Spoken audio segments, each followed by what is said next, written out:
Hey guys, welcome back to my channel. So आज हम देखने वाले एमटीपी एक्ट के बारे में। सो एमटीपी एक्ट जो है वो फर्स्ट टाइम 1971 में आया था एंड इसका जो इम्प्लीमेंटेशन है वो 1972 से स्टार्ट हुआ था एंड इस एक्ट को रिवाइज्ड किया गया था 2020 में। मीन्स 2020 में ये जो हमारा एमटीपी एक्ट का जो बिल है उसे रिवाइज्ड किया गया था एंड लोकसभा के द्वारा इसे पास किया गया था 2020 में एंड राज्यसभा के द्वारा इस बिल को पास किया गया था 2021 में एंड एमटीपी एक्ट जो है इसका अमेंडमेंट आपका 2021 में हुआ था। अब हम कॉमन पॉइंट को देखेंगे जो हमारा एमटीपी एक्ट 2021 और हमारा जो ओरिजिनल एमटीपी एक्ट है 1971 का, उन दोनों में हम कॉमन पॉइंट को देखेंगे कि कौन कौन सा पॉइंट हमारा 2021 और 1971 में कॉमन है।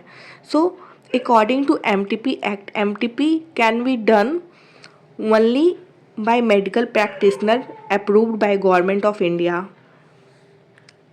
a place authorized by government and indication। So MTP act जो है कब हम डन कर सकते हैं, कब हम कर सकते हैं, उसके लिए भी कंडीशन है। तो ये जो मैं आपको कंडीशन बताने वाली हूँ, ये कंडीशन दोनों एक्ट में मीन्स ओरिजिनल एक्ट और रिवाइज्ड एक्ट दोनों में सेम होगा। ठीक है, इनमें कोई चेंजिंग नहीं है। प्रेजेंट और पास्ट वाले एक्ट में दोनों में सेम है।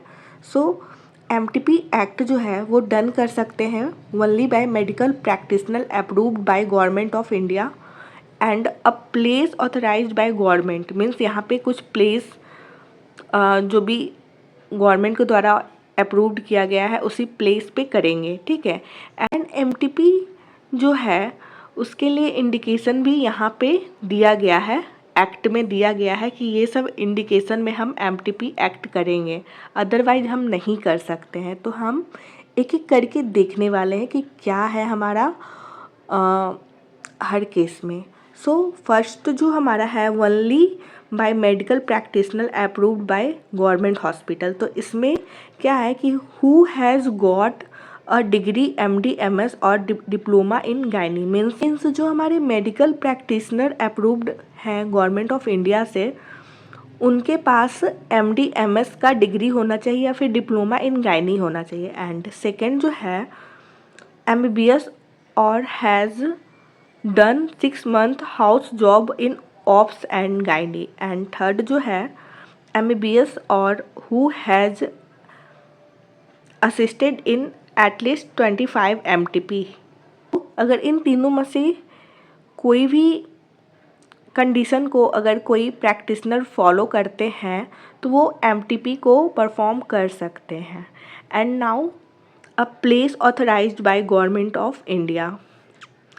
फर्स्ट जो आपका है गवर्नमेंट हॉस्पिटल और nursing home, centre approved by CMO director of health services. Means अगर गवर्नमेंट हॉस्पिटल है, नर्सिंग होम है और सेंटर्स अप्रूव्ड बाय सीएमओ और डायरेक्टर ऑफ हेल्थ सर्विसेज है तो उस टाइप के प्लेस को ऑथराइज किया गया है एमटीपी के लिए। एंड नाउ लास्ट हम इंडिकेशन देखेंगे कि कौन कौन से ऐसे इंडिकेशन हैं जिसमें हम एमटीपी को कर सकते हैं अकॉर्डिंग टू हमारा जो एक्ट है उसके अकॉर्डिंग। तो इंडिकेशन जो हमारा एक्ट है उसमें दिया गया है मेडिकल इंडिकेशन है, यूजेनिक इंडिकेशन है, ह्यूमैनिटेरियन है, सोशियो इकोनॉमिक इंडिकेशन है। सो नाउ इंडिकेशन के बारे में अब हम डिटेल में देखेंगे कि मेडिकल इंडिकेशन क्या होता है, यूजेनिक इंडिकेशन क्या होता है, ह्यूमैनिटेरियन इंडिकेशन क्या होता है, सोशियो इकोनॉमिक इंडिकेशन क्या होता है।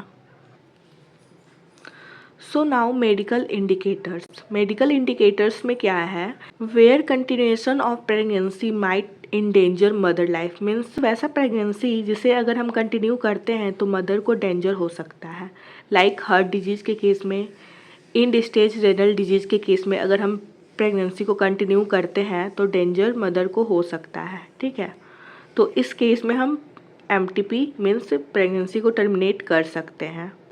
So now eugenic indicators. Eugenic indicators में क्या होता है कि अगर हम प्रेगनेंसी को कंटिन्यू रखते हैं तो हमारा जो फीटस होता है फीटस जो हमारा बॉर्न होता है वो सीरियस फिजिकल और मेंटल एबनॉर्मलिटीज़ प्रेजेंट हो सकता है फीटस में, ठीक है।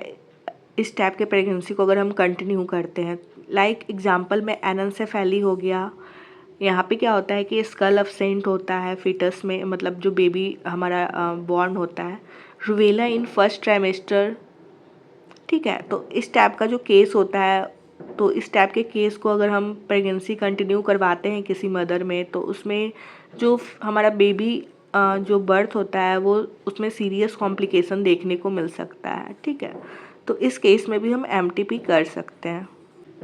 एंड नाउ ह्यूमैनिटेरियन काउज में क्या होता है कि if pregnancy is caused bye rape और इंसेस्ट क्या होता है कि जो हमारी जो भी महिला है, वुमेन्स है, वो प्रेग्नेंट हुई है अपने किसी फैमिली मेम्बर्स के साथ, ठीक है, like father brother.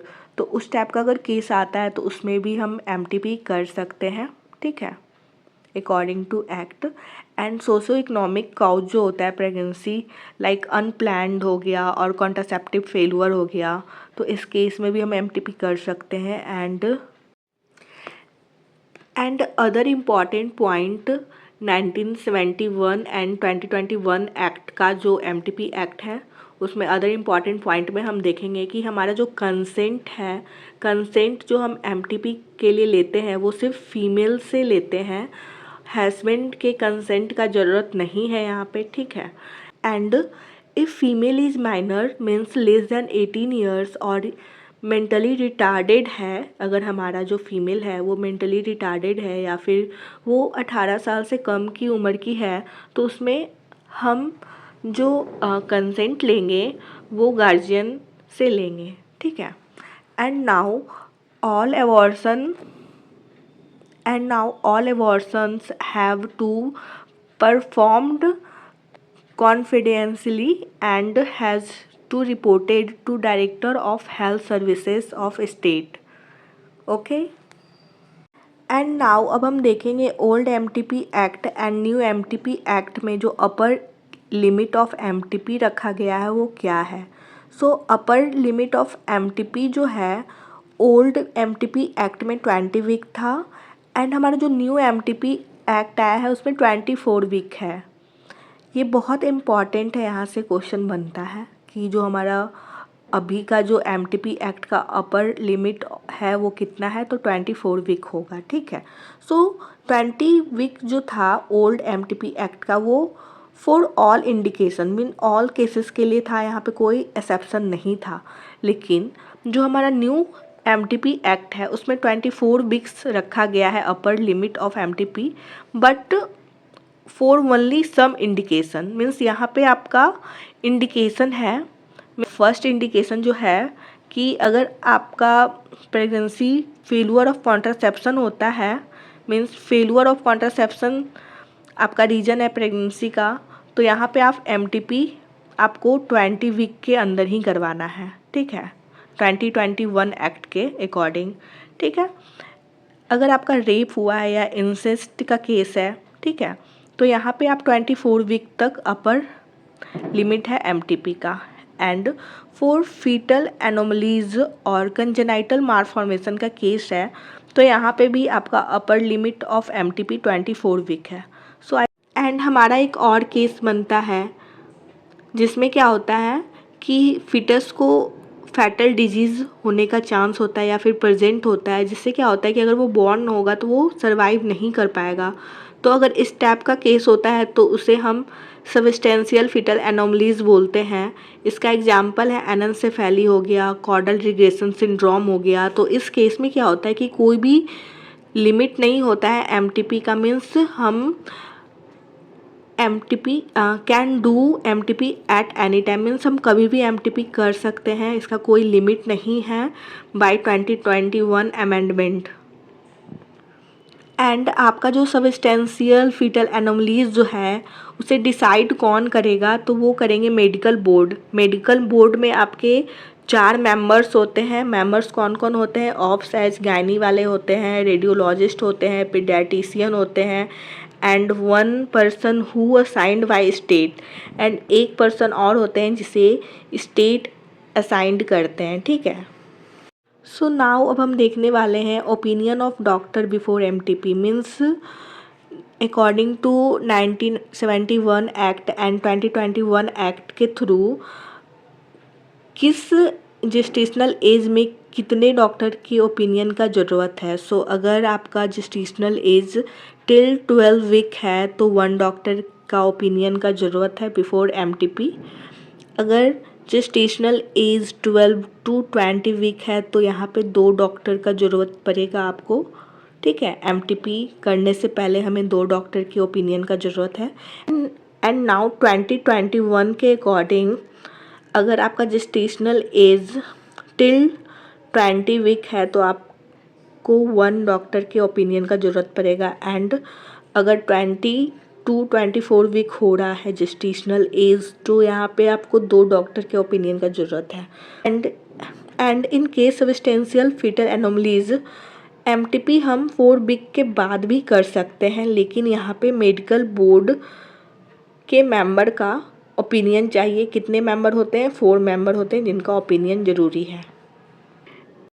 And now old MTP act and new amendment act की कुछ इंपॉर्टेंट पॉइंट को हम देखेंगे। मीन्स ओल्ड एमटीपी एक्ट के अकॉर्डिंग ईयरलियर मतलब जो हमारी फीमेल होती है वो अगर प्रेग्नेंट होती है कॉन्ट्रासेप्टिव फेल्यूर के थ्रू तो हम एमटीपी के लिए हमारा जो कंडीशन है वो ये है कि वो जो फीमेल है उसका कॉन्ट्रासेप्टिव फेल्यूर अपने हस्बैंड के साथ होना चाहिए। मीन्स अगर वो किसी अदर पार्टनर के साथ होती है, मीन्स हस्बैंड के अलावा अगर वो किसी और के साथ होती है तो उस केस में हम ये एमटीपी नहीं कर सकते। या फिर कोई अनमैरिड है और वो मतलब किसी के साथ उसका ये इंटरकोर्स हुआ है और उस केस में उसका कॉन्ट्रासेप्टिव फेल्यूर होता है और वो प्रेग्नेंट हो जाती है तो हम इस एक्ट के थ्रू एमटीपी नहीं कर सकते हैं। लेकिन हमारा जो न्यू अमेंडमेंट है इसमें इसे सुधार किया गया है।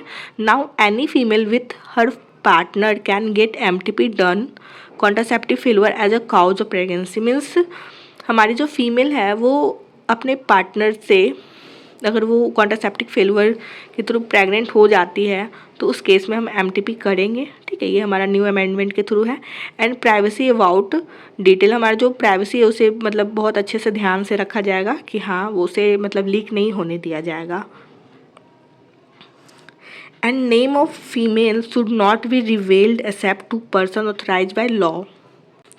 एंड नेक्स्ट क्लास में हम एमटीपी के मेथड्स को देखने वाले हैं। सो आई होप आप लोगों को क्लास अच्छा लगा हो एंड कुछ सुधार की ज़रूरत है तो प्लीज़ कमेंट में कमेंट ज़रूर करें।